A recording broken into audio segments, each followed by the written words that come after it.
Hey everyone, welcome back to my channel. I know it has been a minute since I've been on here, but genuinely, it took me a lot of courage to get back on YouTube and to actually talk to a camera because I am freaking out right now. Last time I tried to do a video, I had a panic attack. That's why I haven't been uploading.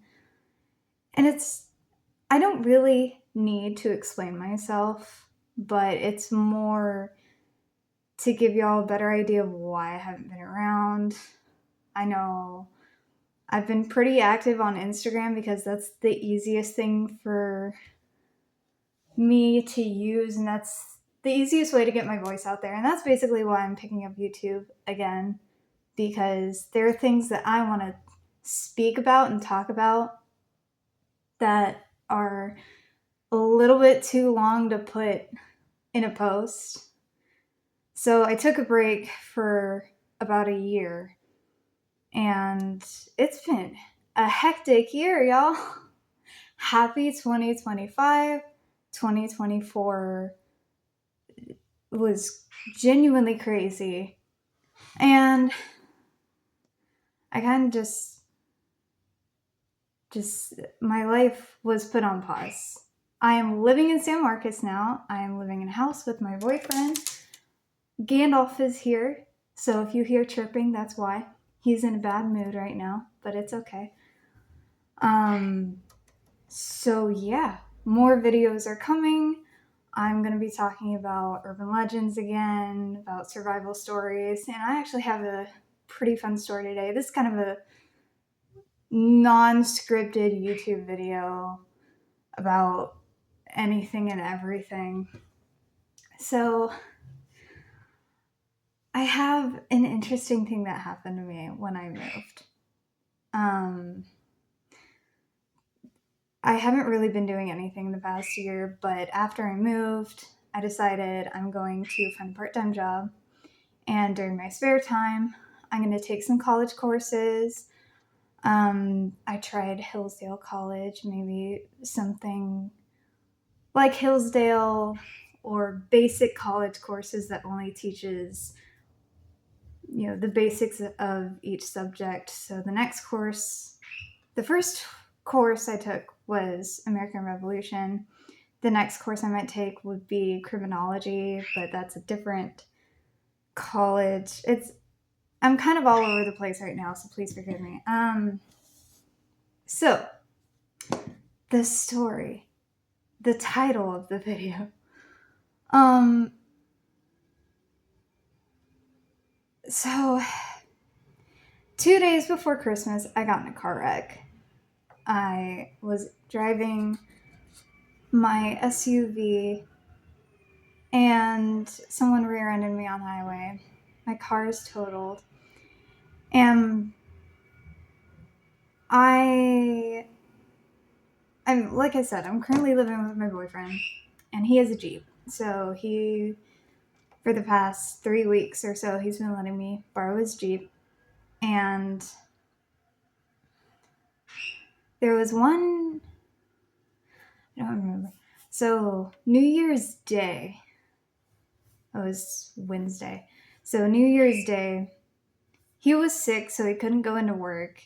So I had a whole bunch of free time on my hands. I've been giving him rides to and from work. He might get a truck this weekend, but I've been going to this park. And this park is about 20 minutes from my house. So New Year's Day, beautiful weather. The sun was shining. I think it was in the 70s. So I went to this park and I was walking the trail. And the trail goes around a pond, and the only time it splits off is you can either continue down the trail around pond number 2, or you could take a bridge that goes in between both ponds, and it's kind of like a weird infinity, but the trail doesn't go straight to the parking lot. I mean, there really isn't a parking lot at this park. It's just parking on the street, and then you go from your car. You have to walk on the grass to get to the trail, and then you walk the trail, and then, you know. So this park is in the middle of a neighborhood. I get to the park. I park on the side of the road.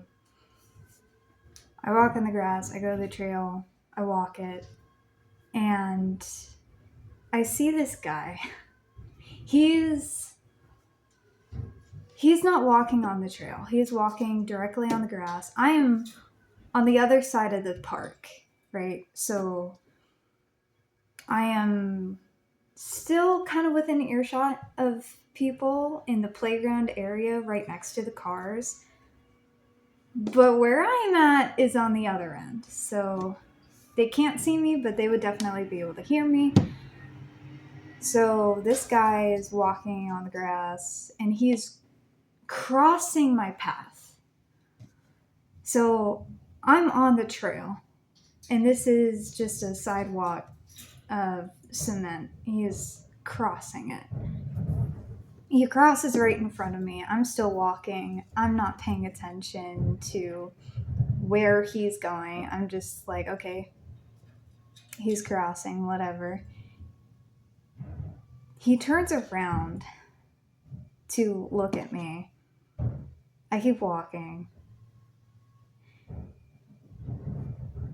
He completely turns around and starts walking side by side with me in total silence. So I don't know what to do.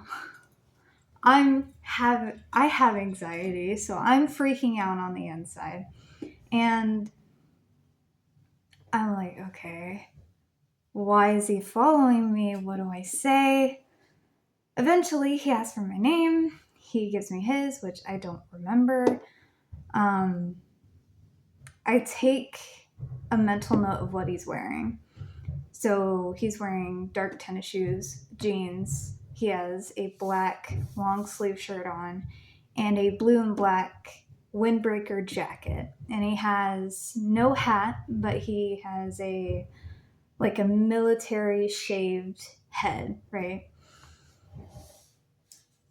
So we're walking side by side. He's not asking me super personal questions, but he's asking where I go to school. I tell him that I've been taking courses online, but not really an official student of anything. So eventually, in the awkwardness and the small talk, I turn to him and I go, okay, I don't mean to be rude, but is there a specific reason why you're following me? Is there a problem? Do you need help with something? Do you have a question? He's like, oh no.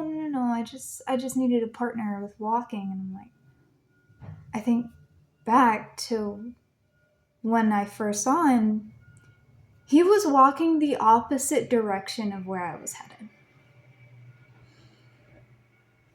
headed. Before he turned around and followed me. So that was really, really weird. So in my mind, I'm thinking, okay, this is not a safe situation. I don't know what his intentions are, but maybe he's just building up the courage to ask me.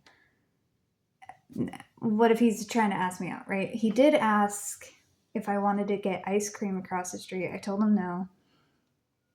And we keep walking.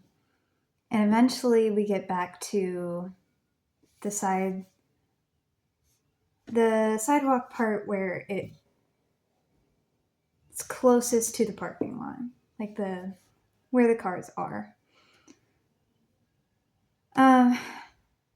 So I abruptly stop when I'm closest to my car that I can be. I abruptly stop, I turn to him and I say, well, I have to go now. I'm gonna walk to my car, but it was nice to meet you and I hope you have a good day. I was trying to be super duper polite. He shook my hand, and I start walking in my car, and I keep an eye on him in my peripheral vision. I'm like, I'm not going to turn my back. I'm just going to walk. And I kept a good pace back to my car to make sure it didn't look like I was trying to run. Because even then, he didn't even say anything. He just said, like, I hope to see you again. I just kind of,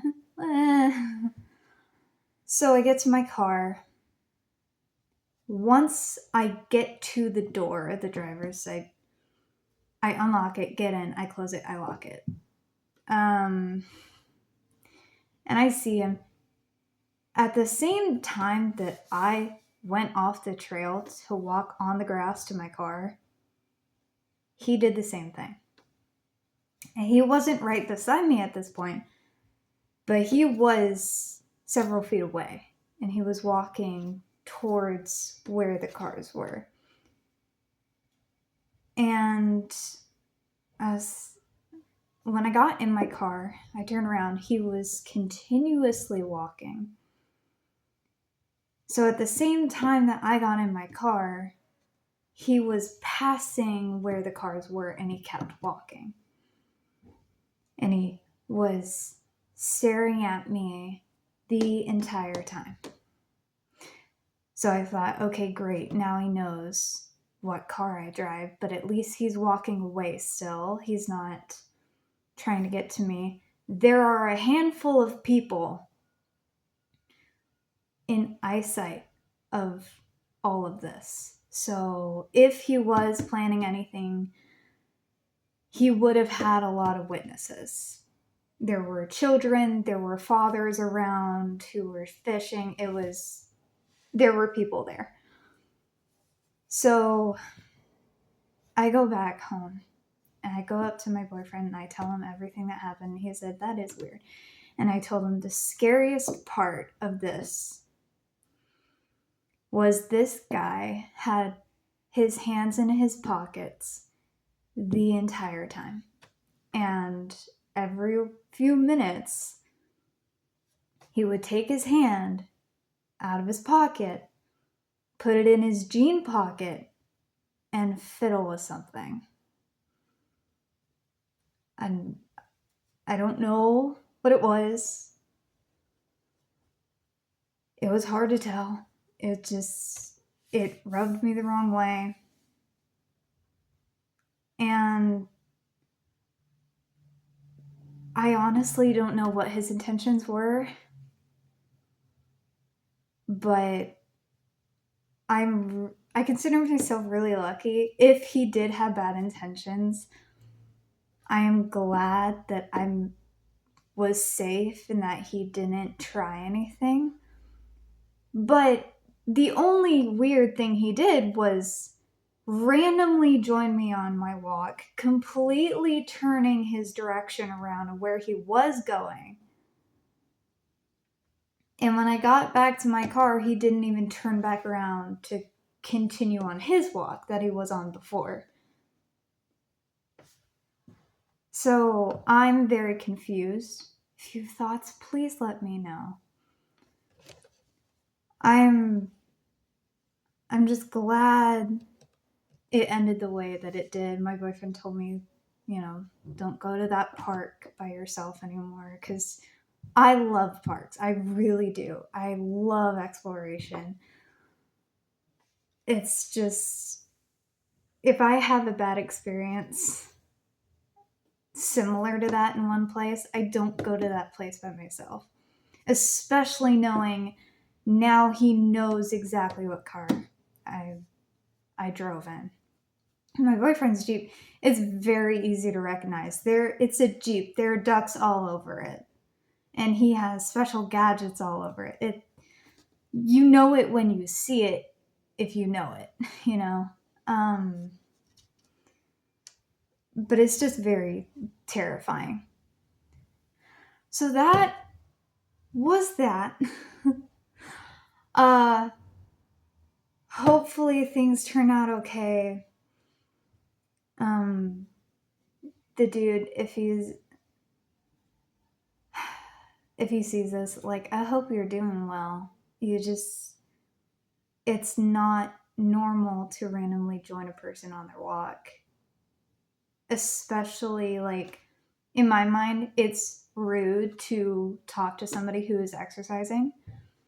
I did have a Bluetooth earpiece in my ear, so I was trying to get some peace and quiet, get out of the house and away from the chaos for a while.